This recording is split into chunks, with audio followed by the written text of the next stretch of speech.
नमस्कार, मैं हूं नेहा श्रीवास्तव। आप देख रहे हैं सुबह सवेरे और चलिए बुलेटिन की शुरुआत कर लेते हैं। जहां कांग्रेस नेता नाना पटोले ने राहुल गांधी की तुलना भगवान राम से कर बड़ा विवाद खड़ा कर दिया है।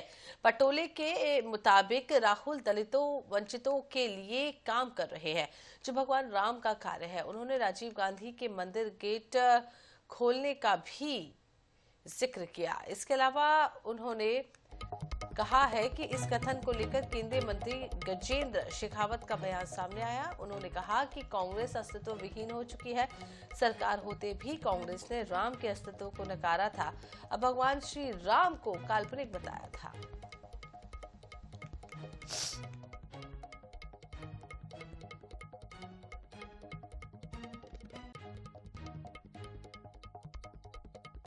देखो, भगवान श्री राम का काम हमारे नेता राहुल जी कर रहे हैं, क्योंकि भगवान श्री राम का काम ही था शोषित, वंचित, पीड़ित लोगों को न्याय दिलाने का।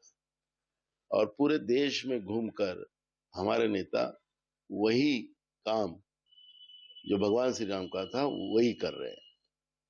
मंदिर में जाके फोटो सेशन करने से ज्यादा शोषित पीड़ितों की सेवा करना, ये राहुल जी को ज्यादा अच्छा लगता है, जो भगवान श्री राम का काम था। जब वो अयोध्या दौरे जाएंगे, वहां दर्शन करेंगे रामलला का, क्योंकि आपको पता है कि राजू जी ने ही खुद रामलला का जो बंद किया हुआ ताला था वो खुलने का काम सिर्फ राजू जी ने किया था। लोकतांत्रिक भारत में कोई भी किसी के साथ तुलना करने के लिए स्वतंत्र है, लेकिन देश की जनता बहुत अच्छी तरह से इन सारे विषयों को जानती है, देखती है और समझती है, और समय आने पर उसका जवाब भी ठीक से देती है।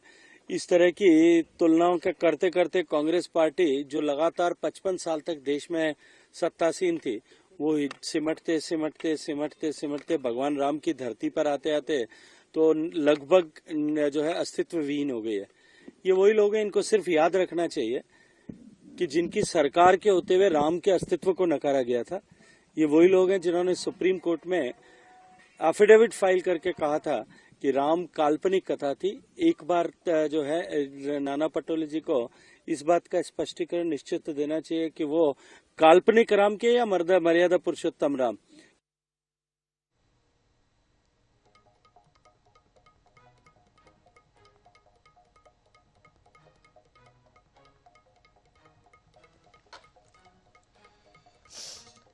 अगली खबर गाजियाबाद से है, जिसे सुनकर आप भी हैरान हो जाएंगे। दरअसल सोशल मीडिया पर एक वीडियो वायरल हो रहा है, जिसमें एक एसएचओ एक शख्स की पीठ पर मोबाइल रखकर ये पता कर रहा है कि वो शख्स बांग्लादेशी घुसपैठी है तो नहीं। देखिए रिपोर्ट। मशीन लगाओ इनकी पीठ पे।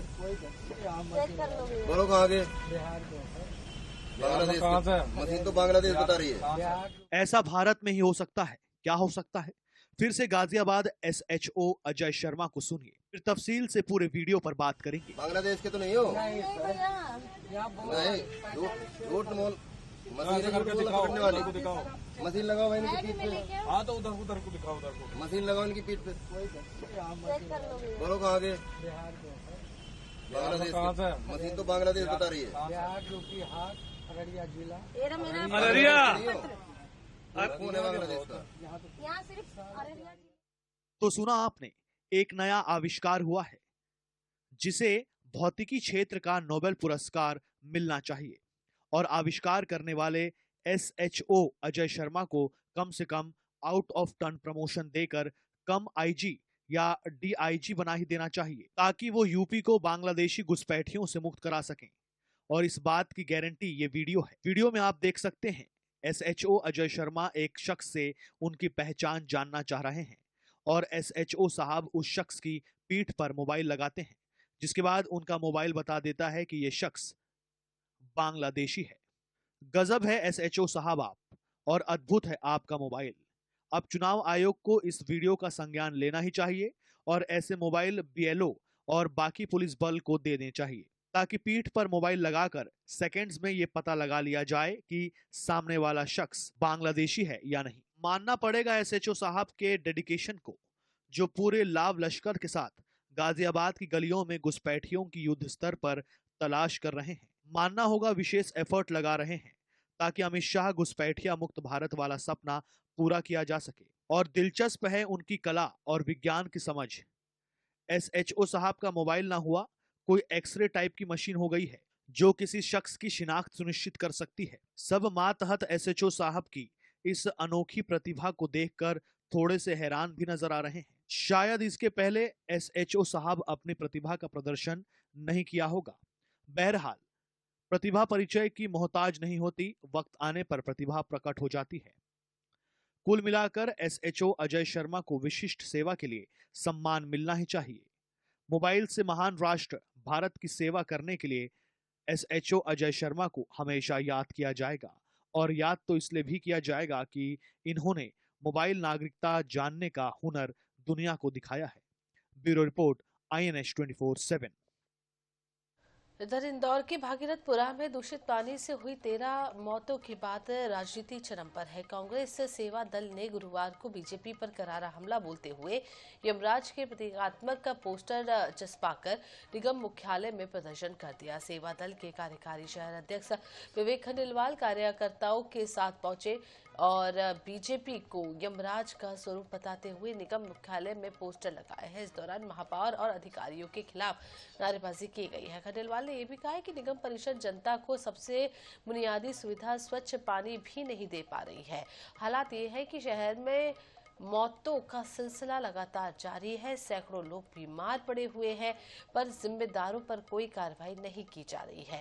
वहीं इस मामले को लेकर एक बैठक भी हुई है, जिसमें मंत्री विजय वर्गीय ने माना है कि इंदौर के लिए बड़ा हादसा है और इसलिए सरकार, प्रशासन और जनप्रतिनिधि मिलकर स्थिति सामान्य करने में जुटे हुए हैं।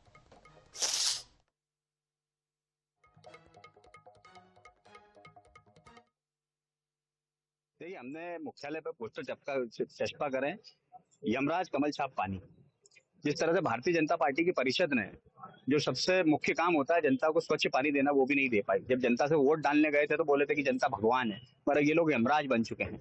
10 लोगों की मौत होना, सैकड़ों की तादाद में लोग बीमार रहे हैं, उसके बाद भी भारतीय जनता पार्टी की परिषद अधिकारियों पर कार्रवाई करने से क्यों डर रही है?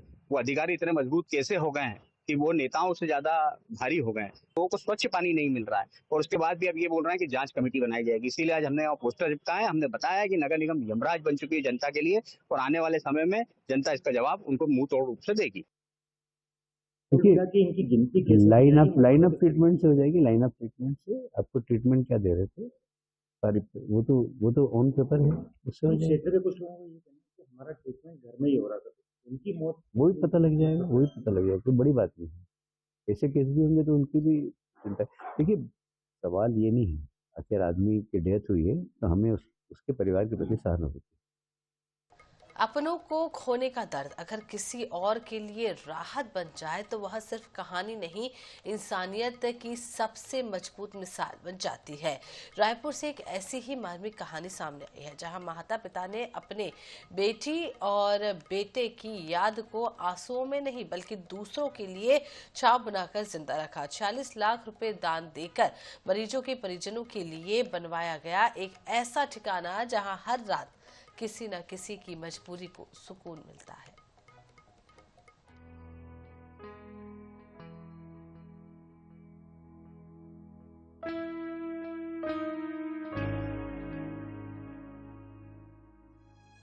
यह तस्वीरें किसी धर्मशाला की नहीं है, यह कोई सरकारी इमारत भी नहीं है, यह मां बाप के दर्द से उपजा है। यह रायपुर के जिला स्वास्थ्य कार्यालय के पीछे बना दाई कोरा यानी मां की कोख है। दाई कोरा आज उन हजारों परिजनों की उम्मीद है जो अपनों का इलाज कराने दूर दराज से पहुंचते हैं और जिनके पास न तो होटल का किराया होता है और न ही भटकने की ताकत। यहाँ पे ना 16 बेड है, 8 जेंट्स में बेड है, 8 लेडीज में बेड है। इसमें हर दूसरे दिन दोपहर 12 बजे तक के लिए एक आदमी का 50 रुपए का चार्ज लिया जाता है और यहाँ पे नहाने धोने की, रुकने की और चादर, तकिया और ओढ़ने बिछाने की सारी सुविधाएं दी जाती है। यहाँ पे ये केवल जो मरीज किसी भी सरकारी हॉस्पिटल में जो मरीज एडमिट होते हैं उनके अटेंडर के लिए ये जगह बनाई गई है। मैं एक बार फिर आया था मेरे भाई को लेके, तो यहाँ रुका था मैं 2-3 दिन था और फिर से आया हूँ तो फिर यहाँ रुकना है। यहाँ तो सुविधा हर कुछ का है, सस्ते में इलाज भी हो जा रहा है और यहाँ नहाने धोने का सोने का सब सुविधा बढ़िया है। पिछले 3 सालों में करीब 4000 से ज्यादा मरीजों के परिजन यहाँ सहारा पा चुके हैं। शुल्क है मात्र 50 रुपए। अस्पताल के पास रहने की सुविधा, लेकिन दाई कोरा सिर्फ एक इमारत नहीं, यह उस बेटे की याद है जो कैंसर से जंग हार गया, और उस बेटी की स्मृति है जिसे बीमारी ने बहुत जल्दी छीन लिया। रोहिणीपुरम निवासी भारत लाल वर्मा और उनकी पत्नी गंगोत्री वर्मा, जिन्होंने अपने दोनों बच्चों को खो दिया, उन्होंने इस दौरान मरीजों के परिजनों की तकलीफ को महसूस किया, लेकिन अपने दर्द को कभी बद्दुआ नहीं बनने दिया। उनको इलाज के लिए कई अस्पतालों में भर्ती किए थे, तो वहाँ हम लोगों ने देखा कि बहुत सारे ऐसे मरीज हैं जो तो उनको तो बिस्तर मिला हुआ है, लेकिन उनके परिजन इधर उधर भटकते रहते थे और उनके मन में भी हम लोगों के प्रति काफ़ी मतलब दया भाव पहुंचता था और हम लोग संभव सक्षम प्रयास भी करते थे मदद करने के लिए। और ये मन में बैठा था कि इन लोगों को जो दर्द है वो मतलब भुलाया नहीं जा सकता, और इसीलिए हम लोग दोनों को खोने के बाद यही मन में सोचे कि हम लोगों को ऐसा कुछ काम करना चाहिए जो परिजनों का काम आए। जो मरीज तो अस्पताल में एडमिट रहता है, लेकिन उनके परिजन इधर उधर भटकते रहते हैं, ज़मीन में सोए रहते हैं, कहीं भी रहते हैं। तो इसलिए विचार आया कि हम लोग चिकित्सा और शिक्षा से संबंधित कोई ऐसा काम करेंगे जो सब। बहुत ज़्यादा तो पूंजी नहीं है, जो थोड़ा बहुत है, तो उनने सजेस्ट किया कि नीचे परिजनों के लिए कर दें और उसके ऊपर 1500 स्क्वायर फुट है कॉन्फ्रेंस हॉल बनवाई हूँ, वो खुद बनवाई है। उनका सहयोग पूरा 99% है। वर्मा दंपति ने देहदान भी कर दिया है। इसके अलावा जीवन भर की कमाई पूरे 46 लाख रुपए भारत लाल वर्मा और गंगोत्री वर्मा ने स्वास्थ्य विभाग को दान कर दिए। आज दाई कोरा में 16 बेड हैं, 8 पुरुषों के लिए और 8 महिलाओं के लिए। गंगोत्री वर्मा को दानवीर भामाशाह सम्मान भी मिला है, लेकिन उनके लिए असली सम्मान हर उस चेहरे की राहत है जो दाई कोरा में चैन की नींद सो पाता है। रायपुर से INS 24/7 के लिए मोनिका दुबे की रिपोर्ट।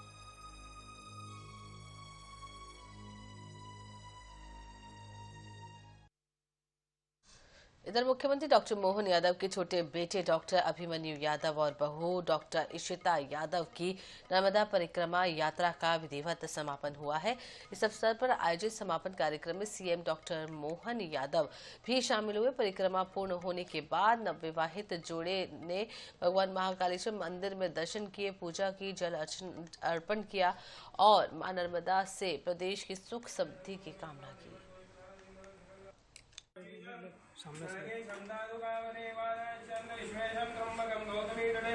हिमालय तो केदारम ग्रीष्मे संचशिवालय एकानि ज्योतिर्लिंगानि सायं प्रातः पठेत सप्तजन्मगतं पाप।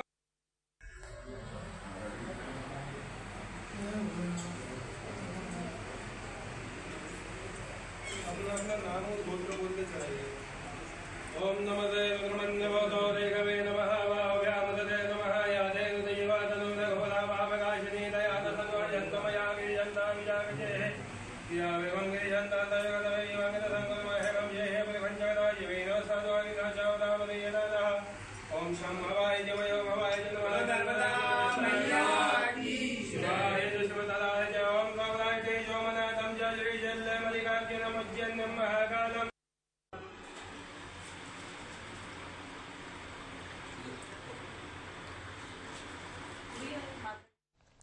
इधर मध्य प्रदेश में नए साल में नई उम्मीदें, नए निवेश से युवाओं को नए रोजगार की आस है। प्रदेश के अलग अलग संभागों में औद्योगिक निवेश और पुराने उद्योगों को नए सिरे से विस्तार देने के लिए ग्वालियर में एक आधार मिला है। जी हां, हाल ही में Abhyuday MP growth summit 2025 Gwalior के इंडस्ट्री सेक्टर के लिए भी साल में निवेश के दरवाजे खोल गए हैं। आपको बता दें कि इस समिट में ग्वालियर अंचल में 11,000 करोड़ रुपए के निवेश को हरी झंडी मिली है। इसके अलावा MPIDC के अधिकारियों का दावा है कि इस नए निवेश के जरिए अंचल में इंडस्ट्रीज को तो बढ़ेगी, वहीं 8000 से ज्यादा लोगों को सीधे तौर पर रोजगार मिलेगा। दावा ये भी है कि दिल्ली की गौतम सोलर एनर्जी के मालनपुर में 22 हेक्टेयर जमीन ली है, जो 4000 करोड़ रुपए का निवेश करेगी। अभी जो अभ्युदय हमारा MP ग्रोथ समिट हुआ है, उसमें ग्वालियर चंबल संभाग के करीब ऐसे 78 इकाइयां हैं जिनका हमने भूमि पूजन एवं लोकार्पण किया है। इसमें कुल निवेश हमारा इस बार जितना हमने जो विस्तार में भी इंक्लूडेड हैं, जिनके हमारे नए नए यूनिट्स एस्टैब्लिश हो रहे हैं, करीब 10,000 करोड़ का आया हुआ है। इसमें जैसे आपने बताया, जो इमीडिएटली हम जिनका देख सकते हैं, हमारे पास बड़ी बड़ी यूनिट्स हैं।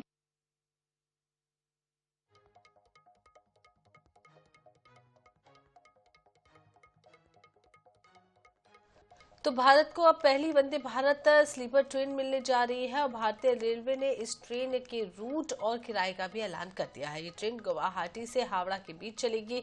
PM मोदी ने इसे हरी झंडी दिखाकर रवाना करेंगे और 17 या 18 जनवरी को इसकी शुरुआत हो सकती है। बता दें कि यात्रियों की सुविधा के लिए फर्स्ट AC, सेकंड AC और थर्ड AC कोच होंगे। थर्ड AC का किराया 2300 रुपये, सेकंड AC का 3000 और फर्स्ट AC का 3600 रुपये रखा गया है। थर्ड AC में यात्रा करने वाले यात्री को खाना भी दिया जाएगा। ये ट्रेन लंबी दूरी की सफर को और सुविधाजनक और आरामदायक बनाने के लिए डिजाइन की गई है।